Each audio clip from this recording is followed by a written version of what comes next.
আসসালামু আলাইকুম প্রিয় শিক্ষার্থীরা, কেমন আছো সবাই? আজকে তোমাদের সামনে আরো একটি নতুন ক্লাস নিয়ে আমি হাজির হয়েছি। ক্লাসটি একটু জটিল হলেও আমি আশা করছি আমার ইনস্ট্রাকশন ফলো করলে তোমরা এই ক্লাসটি সহজেই বুঝতে পারবে। ঠিক আছে? তাহলে চলো শুরু করা যাক। তবে তোমাদের আমি অনুরোধ করব যে তোমরা অবশ্যই খাতা কলম নিয়ে ডিভাইসের সামনে বসবে। তাহলে জিনিসটি অনেক ইফেক্টিভ হবে। হয়তো কেউ স্ক্রিনশট রাখো। তবে আমি মনে করি যে স্ক্রিনশট রাখার থেকে তুমি যদি কাগজে কলমে আমার ক্লাসটিতে অংশগ্রহণ করো, এটি হবে সবচাইতে ফলপ্রসূ তোমার জন্য। তাহলে চলো শুরু করা যাক। তো সবাইকে আজকের অনলাইন ক্লাসে স্বাগতম জানাচ্ছি।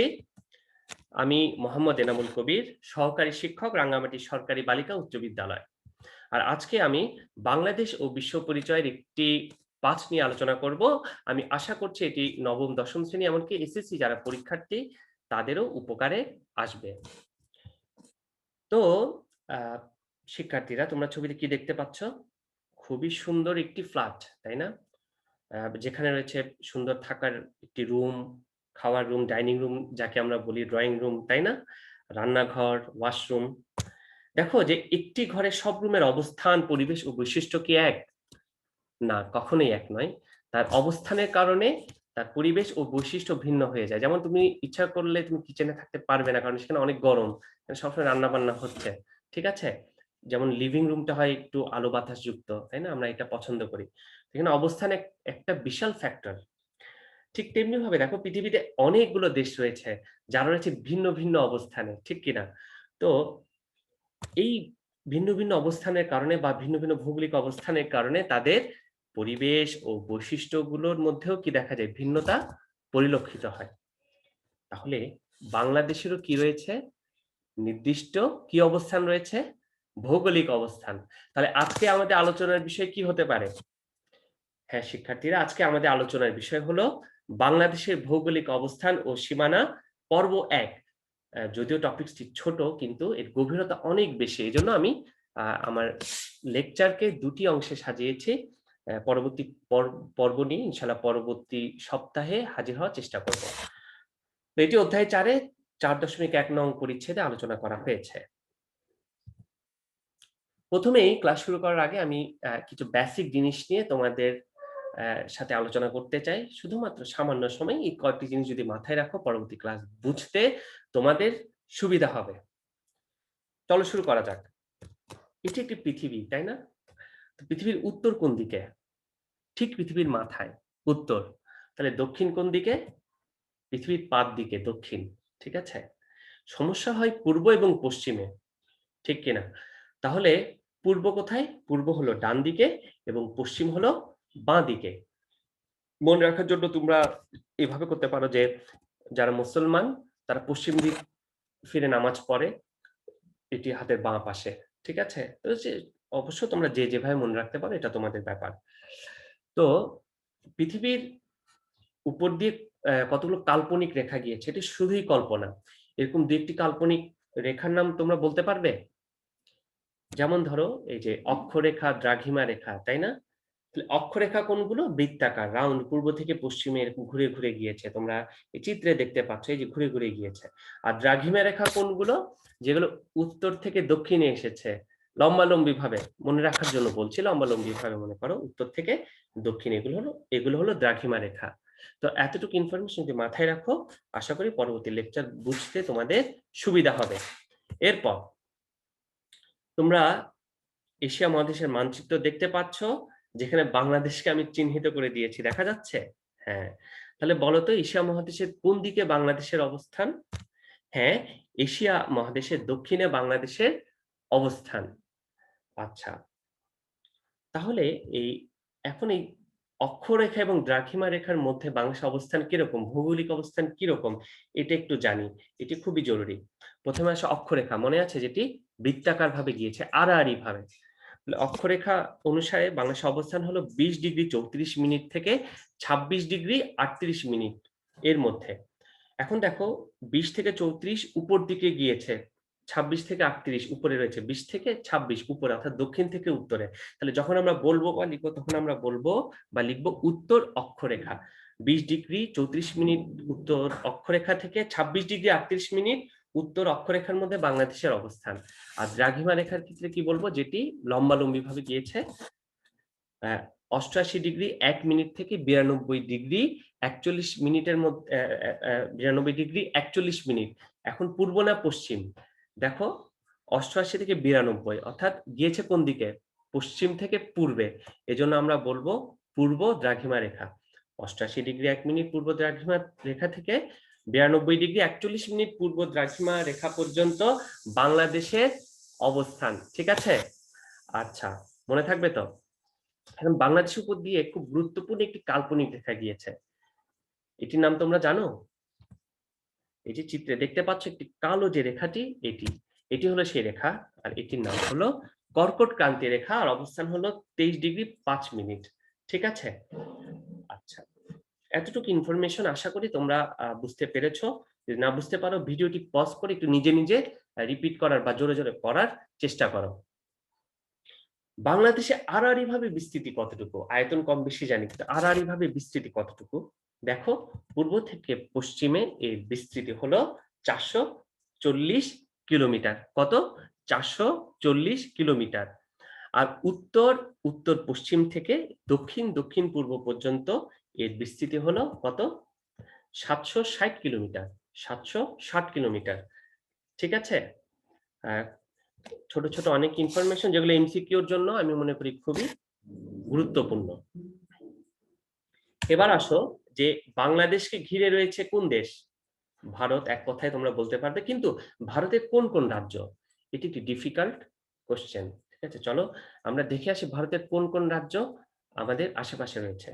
প্রথমে উত্তরে, বাংলাদেশের উত্তরে রয়েছে ভারতের পশ্চিমবঙ্গ, মেঘালয় এবং আসাম রাজ্য। কি কি? পশ্চিমবঙ্গ, মেঘালয় এবং আসাম রাজ্য। পূর্বে কি রয়েছে? পূর্বে রয়েছে আসাম, ত্রিপুরা এবং মিজোরাম। আসাম, ত্রিপুরা এবং মিজোরাম। তাহলে আসামকে আমরা পেয়েছি উত্তরে এবং পূর্বে। এখন রাজ্য বাদ দিয়ে একটি দেশের কথা আসে, যে দেশটির সাথে বাংলাদেশের বর্ডার রয়েছে, সীমানা রয়েছে। সেই দেশটির নাম কি? বর্তমানে অনেক আলোচিত, বিশেষ করে রোহিঙ্গা ইস্যুতে। হ্যাঁ, তোমরা সবাই জানো সেই দেশটির নাম হলো মিয়ানমার। ঠিক আছে, এটিও বাংলাদেশের পূর্বে অবস্থিত। তো বাংলাদেশের দক্ষিণে কি রয়েছে? বাংলাদেশের দক্ষিণে রয়েছে বঙ্গোপসাগর। ঠিক আছে, এটা খুব কমন একটি ইনফরমেশন। আর আবার বাংলাদেশের যে পশ্চিমে, পশ্চিমে কি রয়েছে? পশ্চিম, তাই না? খুব সহজ, বাংলাদেশের পশ্চিমে রয়েছে পশ্চিমবঙ্গ। দেখো, পশ্চিমবঙ্গ পশ্চিমেও রয়েছে, আবার কি উত্তরেও রয়েছে। আমি স্পেসিফিক কালার দিয়ে এটি চিহ্নিত করে দিয়েছি তোমাদের বোঝার সুবিধার জন্য। এই ইনফরমেশনটা খুব জরুরি। আর বাংলাদেশের আয়তন কত? একদম ছোটবেলা থেকে পড়ে আসছো। বাংলাদেশের আয়তন হলো 1,47,570 বর্গ কিলোমিটার বা 56,977 বর্গ মাইল। ঠিক কিনা? আচ্ছা, অনেক ধন্যবাদ। তাহলে এর পরবর্তী স্টেপে আমরা চলে যাই। এতটুকু কি মাথায় ঢুকলো? আশা করি ঢুকেছে। শিক্ষার্থীরা, এখন বাংলাদেশের ভূপ্রাকৃতিক অঞ্চলের শ্রেণীবিভাগ ও গঠন সম্পর্কে আমরা জানব। বাংলাদেশ হলো পৃথিবীর বৃহত্তম বদ্বীপ। বদ্বীপ কেন? এখানে আমি ব্রাউন কালার দিয়ে মার্কিং করে দিয়েছি বা মার্কিং করা আছে। দেখো তো, এটিকে যদি সোজাসুজি যদি রেখা টানো তাহলে বাংলা কোন বর্ণমালার সাথে মেলে? হ্যাঁ, বাংলা ব অক্ষরের সাথে এটি মিলে যাচ্ছে। তো আহ, এটাকে ইংরেজিতে বলা হয় ডেল্টা। কি বলা হয়? ডেল্টা। ডেল্টাও দেখতে অনেকটা বর মতো বা ত্রিভুজের মতো। ঠিক আছে, তো বদ্বীপ কেন বলা হয়? এক কথায় বলি যে নদী স্রোতের মাধ্যমে অনেক পলিমাটি এসে সমুদ্র উপকূলে জমা হয়। জমা হতে হতে একটি ভূমি রূপ গঠন করে, যেটি দেখতে অনেকটা বয়ের মতো। এই জন্য এটিকে বলা হয় বদ্বীপ। ঠিক আছে, খুব সহজ ভাষায়। বাংলাদেশে অনেক নদ নদী আছে, খুব সহজ। পদ্মা, যমুনা, মেঘনা, ব্রহ্মপুত্র, শীতলক্ষা, কর্ণফুলী এবং আরো অনেক কিছু। এখানে একটি ইনফরমেশন হলো যে বাংলাদেশ কিন্তু উত্তর দিকে দক্ষিণ দিকে ঢালু। উত্তর থেকে দক্ষিণে কি ঢালু। আর সাধারণত যেদিকে ঢালু সেদিকে পানি কি গড়িয়ে যায়। ঠিক কিনা? সাধারণ একটি সেন্স, এটি কমন সেন্স। ঠিক তেমনি ভাবে বাংলাদেশের যত নদ নদী, উপনদী, শাখা নদী সব গিয়ে পড়ছে কোথায়? বঙ্গোপসাগরে। কারণ উত্তর থেকে দক্ষিণে ঢালু। কারণটা বুঝতে পেরেছ? এবার ভূপ্রকৃতি অনুসারে 3 ভাগে ভাগ করা হয়েছে। সেটি হলো যে টারশিয়ারি যুগের পাহাড়সমূহ, অর্থাৎ এই ভূমিকে ৩ ভাগে ভাগ করা হয়েছে ভূপ্রকৃতি অনুসারে। এক হলো টারশিয়ারি যুগের পাহাড়সমূহ, প্লাইস্টোসিন কালের সোপানসমূহ এবং সাম্প্রতিক কালের প্লাবন সমভূমি। তো আজকে আমি শুধু টারশিয়ারি যুগের পাহাড়সমূহ নিয়ে আলোচনা করব। ঠিক আছে? আর পরবর্তী আলোচনা পরবর্তী পর্বে করার চেষ্টা করব। তাহলে চলো টারশিয়ারি যুগের পাহাড়সমূহ সম্পর্কে একটু জেনে আসি। টারশিয়ারি যুগের পাহাড়সমূহ বাংলাদেশের মোট ভূমির মাত্র 12%। আর ২ মিলিয়ন বছর আগে, ১ বছর ২ বছর নয়, বরং ২ মিলিয়ন বছর আগে যখন হিমালয় পর্বত যখন গঠন হয়, তখনই তোমার এই পাহাড়গুলো সৃষ্টি হয়েছে। হিমালয় পর্বত কোথায়? নেপালে। আর টারশিয়ারি যুগের পাহাড়সমূহ ২ ভাগে বিভক্ত। এক হলো দক্ষিণ পূর্বাঞ্চলের পাহাড়সমূহ ও উত্তর পূর্বাঞ্চলের পাহাড়সমূহ। তোমরা সহজভাবে দক্ষিণ এবং উত্তর এভাবে করে মনে রাখতে পারো। ঠিক আছে? লেখার সময় পুরোটা লিখবে। আসো আ দক্ষিণ ও দক্ষিণ পূর্বাঞ্চলের পাহাড়সমূহ সম্পর্কে একটু জেনে আসি। এখানে বাংলাদেশের মানচিত্রের একটি অংশ দেখা যাচ্ছে। তোমরা এই অংশের সাথে পরিচিত। এখানে এখানেই রয়েছে মূলত দক্ষিণ পূর্বাঞ্চলের পাহাড়সমূহ। তো কোথায়, কোথায় রয়েছে? এখানে খাগড়াছড়ি, রাঙ্গামাটি, বান্দরবান। এটা খুব পরিচিত বাংলাদেশের পার্বত্য অঞ্চলসমূহ। এছাড়াও রয়েছে কক্সবাজার এবং চট্টগ্রাম জেলার চট্টগ্রাম জেলার পূর্বাংশে। হ্যাঁ, এই পাহাড়গুলো এইসব স্থানে রয়েছে। কি, কি? খাগড়াছড়ি, রাঙ্গামাটি, বান্দরবান, কক্সবাজার এবং চট্টগ্রাম জেলার পূর্বাংশ। মনে থাকবে? ধন্যবাদ। চলো আ এই পাহাড়গুলোর উচ্চতা সম্পর্কে জানি। এটা হলো গড় উচ্চতা হলো ৬১০ মিটার। অনেক উচ্চতা মোটামুটি।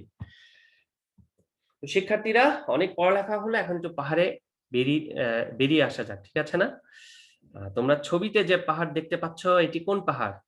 হ্যাঁ, এটি হলো বাংলাদেশের সর্বোচ্চ পর্বতশৃঙ্গ তাজিং ডং, যেটি ১২৩১ মিটার উঁচু এবং এটি বান্দরবান জেলায় অবস্থিত।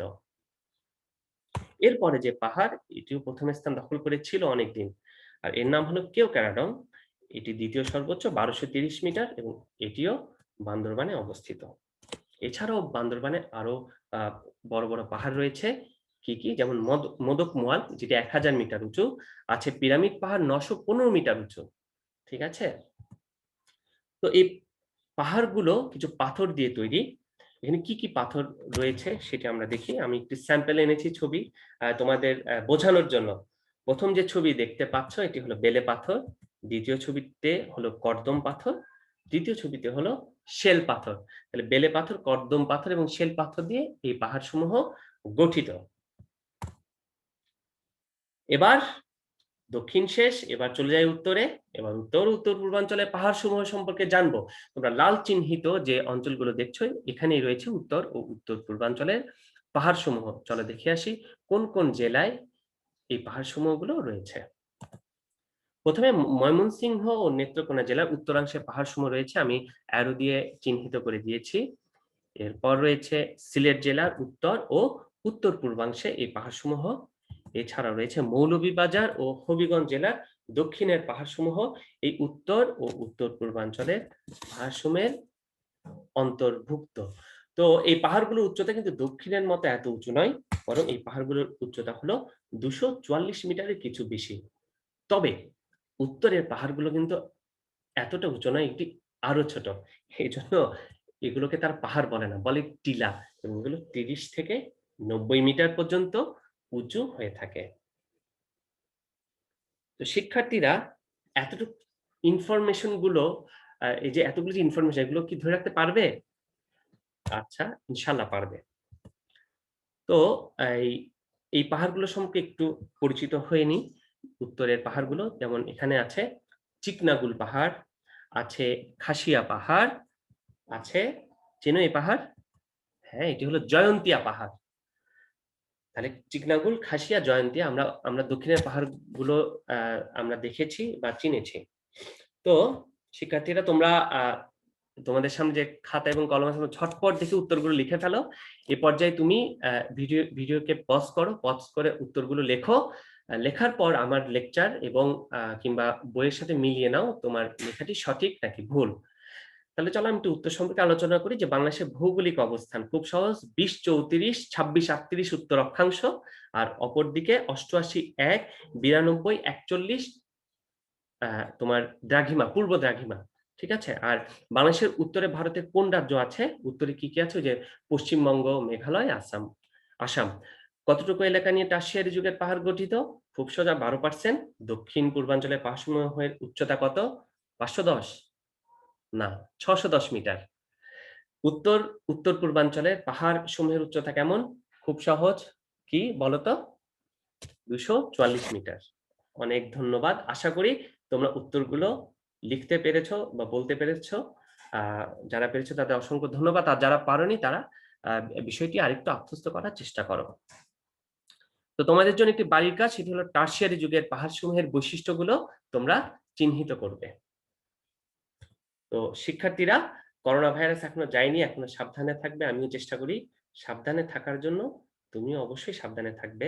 তো এতক্ষণ যারা আমার ক্লাস দেখেছো তাদের সবাইকে আন্তরিক ধন্যবাদ জানাচ্ছি। তো আপাতত পড়াশোনা থেকে আমি বিদায় জানাচ্ছি। পরবর্তীতে ইনশাআল্লাহ দেখা হবে আগামী সপ্তাহে, বিশেষ করে পরবর্তী কোনো নতুন টপিকস নিয়ে কিংবা পর্ব ২ নিয়ে। আল্লাহ হাফেজ।